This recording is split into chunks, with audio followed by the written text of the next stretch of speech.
Hey guys, this is James. Thought we'd do a little more Macbeth today. First of all, this is a picture of me as Macbeth, getting attended to by witches. That's going to be much later in our conversation. I was such a baby. That actually is just a few, probably 6 months before I started filming Buffy, that was up in Seattle, the Seattle Shakespeare Company. Anyway, so we have talked about the world of Shakespeare, that what was happening around Shakespeare when he wrote Macbeth. We've talked about some of the themes of the play and some of the common mistakes that are made in previous of these videos. And today I thought I'd start the process of just going scene by scene and talking about how I would do it if I was directing.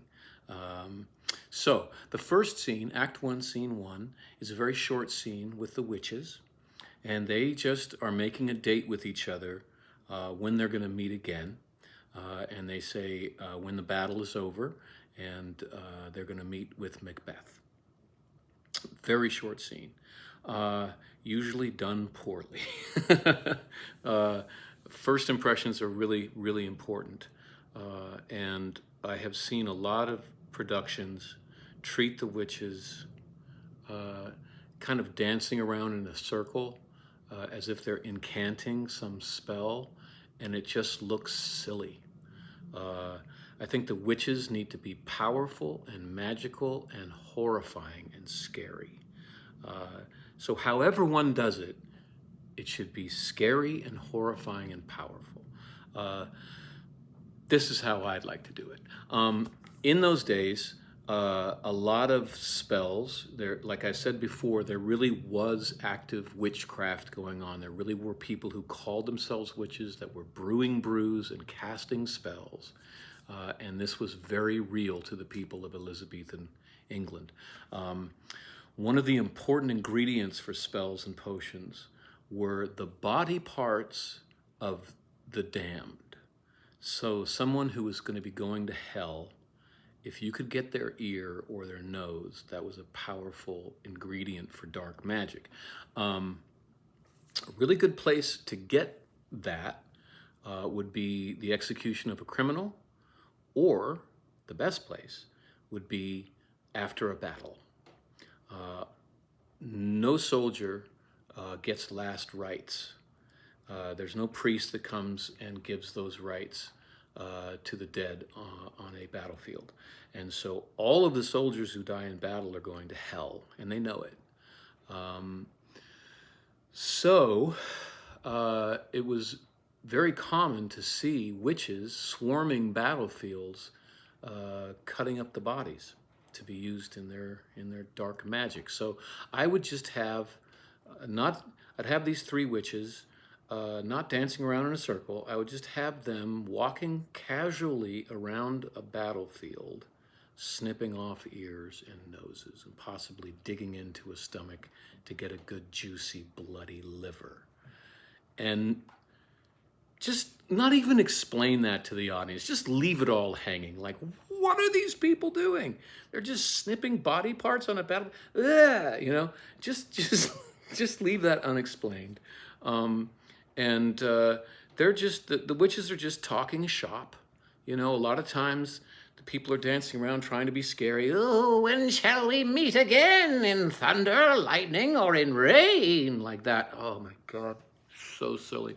And I would just have them very casually snipping off the body parts as if they do this all the time, and they've been doing it all day, and it's probably time for lunch, and they're getting hungry, and they're just talking shop. They're just casually talking with each other about, well, what's going on and when we're going to meet again. And the juxtaposition between their casual attitude and the fact that they're doing something horrifying, I think is very interesting and evocative, and just leaves a lot of questions, which is scary if you just leave the audience in ignorance as to why that was going on. So very, very quick scene. The second scene, Act 1, Scene 2, is called the Bloody Sergeant scene. And in it we meet Duncan and later Ross. Duncan's son Malcolm is there, He doesn't have a lot of lines. Malcolm is going to be the new king. He is the perfect person to rule a nation from an Elizabethan perspective. So from Shakespeare's London, a good king doesn't have to wield a sword. A good king uses his mind. A good king is very intelligent, is completely ruthless, and will protect his kingdom and his subjects with everything he has. So he's ruthless, but he's not evil. He's just a power player on the world stage, and he's not trying to be moral all the time. He's willing to be hated if necessary, if that's going to keep his people safe. But we don't know that yet about Malcolm. We don't know any of that. We just see a very young person standing to the side saying a few lines.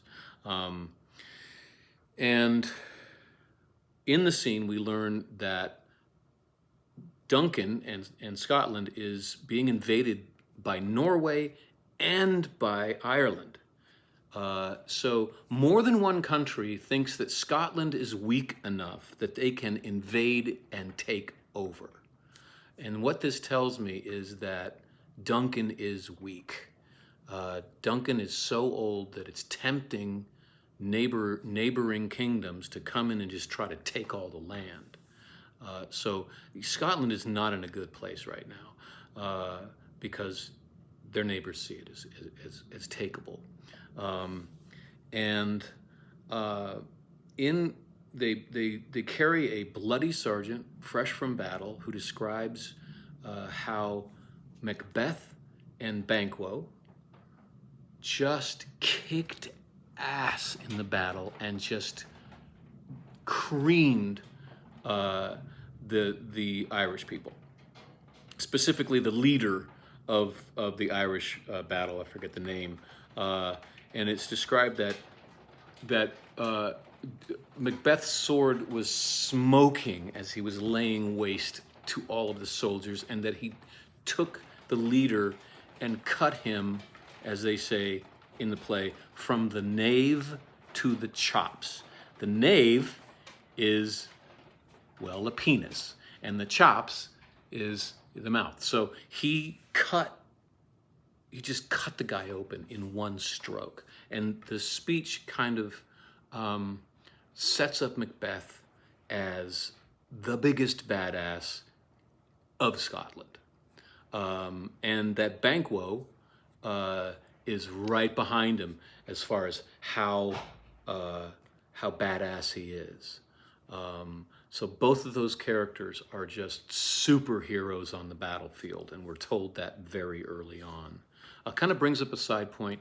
A lot of times people cast someone really believably a warrior as Macbeth, but then they cast Banquo as kind of a roly-poly best friend kind of guy. And no. Banquo is the second best soldier in all of Scotland, so he's got to be just ripped and badass and scary. Although a nice guy, but you wouldn't want to be on the other side of him if he's pulled his sword. Let's see, after the bloody sergeant describes Banquo and Macbeth kicking ass, then Ross comes in and reports that also the king of Norway has been defeated. And the Thane of Cawdor was in league with the king of Norway and has been killed. And Duncan says, okay, give that thaneship to Macbeth as a prize for helping me out today. And that's it. And that's almost a 10-minute video already. Wow, I'm glad I'm only doing 2 scenes per installment. So we will pick it up with Act 1, Scene 3 and 4 on our next date. All right, guys, bye-bye.